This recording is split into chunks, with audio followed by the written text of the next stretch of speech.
University amendment आनिबे बोली से माने बिल प्लेस कले 8 तारिख रविवार पड़ला 9 तारिख गला 10 तारिख गला 11 तारिख गला 5 दिन विधानसभा चलिला किंतु से आनी पारले नहीं।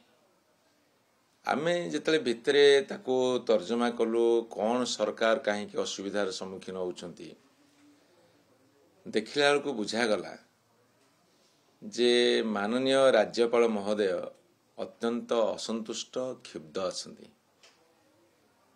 तार कारण देखला बेलू से गोटे चिट्ठी देइछंती मुख्यमंत्री को जे चांसेलर हिसाब रे तांकर जो क्षमता ताकू काटी दिया जाइछि एवं ए जो बिल एटा जहाँ आलोचना करिया को आमे चिंता करथिले थुआइछि सेथिरे मध्य से लेखा जाइछि जे चांसेलर पावर काटी दिया जाइछि सरकार हाथ में समस्त पावर को न्यस्त करा जाइछि।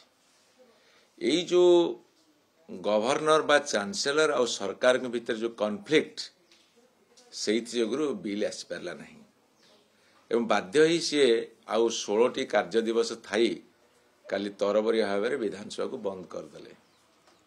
एठी प्रश्न उठुची मु सेई मान को प्रश्न करने को चाहे भारतीय जनता पार्टी जो माने गत सरकारी विरोधी दल थिले एवं तांकर कई जन हाथ गणती बुद्धिजीवी जो माने तांका हाथ बारिशी साजिथिले सेते बेलर यूनिवर्सिटी आमेंडमेंट बिल को विरोध करथिले से माने कहंतु जे चिल्लौथिले पार्टी करुथिले सरकार यूनिवर्सिटी मानकर ऑटोनोमस को क्षति करिसंती क्षीर्ण करुचंती। आज से माने उत्तर दियंतु को माने यूनिवर्सिटी ऑटोनोमी को बलि पकाउछंती। जदि ए बिल को तुरंत न आनिबे एठी व्यापक शिक्षक मरुड़ी पड़िबो कर्मचारी मरुड़ी पड़िबो। ए वर्ष देखा जाउची जेतिके एडमिशन हबा कथा ताटू बहुत कम एडमिशन हेइची एवं सारा सरकारी विश्वविद्यालय माने स्थाणु अवस्था को आसी जिवे एवं आ पछरे आंकर जो मतलब अच्छी जे जेते सब प्राइवेट यूनिवर्सिटी अच्छी से माने केंदे आगु को बढ़िबे मते लागुची ये गोटे बहुत बड़ षडयंत्र चलछि। विश्वविद्यालय को क्षीर्ण कर भांगी दियो चुरमार कर दियो छात्र संख्या कमी जाऊ शिक्षक रिक्रुटमेंट न हो एम्प्लॉय रिक्रुटमेंट न हो एवं सरकार तांको निज हाथ में सबू क्षमता रखंतु एवं यूनिवर्सिटी स्वायत्तता को नष्ट कर दिया जाऊ गवर्नर ऑफिस को पंगु कर दिया जाऊ ये सबूर परिणति स्वरूप 5 तारिख रु 11 तारिख जाए विधानसभा चलिला बजेट पास हो सारा पर बिल आने को सक्षम हेलेनी।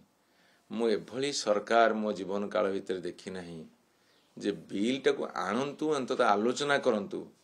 आमे जो माने दिन राति अनिद्रा कि आपण देखंतु एतिकी प्रिपरेशन करा हैतला यूनिवर्सिटी अमेंडमेंट बिल ऊपर आलोचना करिया को आनिलेनी।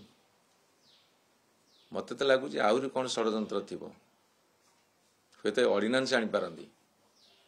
विधानसभा चालुची विधानसभा रे आलोचना करूना विधानसभा सारी देवे अहंकार जोगुरु गर्व जोगुरु पुणी से बिल टाकू ऑर्डिनेंस द्वारा आनी पारंती किंतु जेबे भी आलोचना करिवे मैं आपन कथा दउछु शिक्षा पे आमे जतिकी समर्पित एवं विश्वविद्यालय हो महाविद्यालय रो मान बजै रखिया को आमे जतिकी प्रतिबद्ध अछु सेथिरे तिळे मात्र सालिस करा जीव नाही।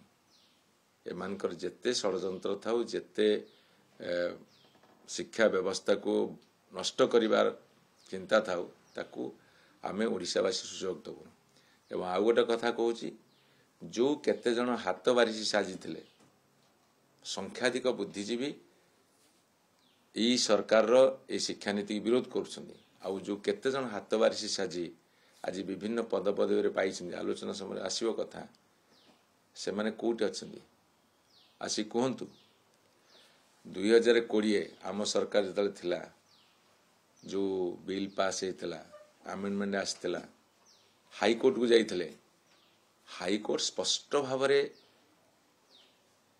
जजमेंट देइछंदी ठीक थिला तापर सुप्रीम कोर्ट को जाइछंदी सुप्रीमकोर्ट रे केस पेंडिंग थिला बेले से माने एटी बिल आणुथिले ये तो आउ गोटे अपराध। तेणु आपण मानक मु निवेदन करी ए संपर्क रे विस्तृत भाव आलोचना हो।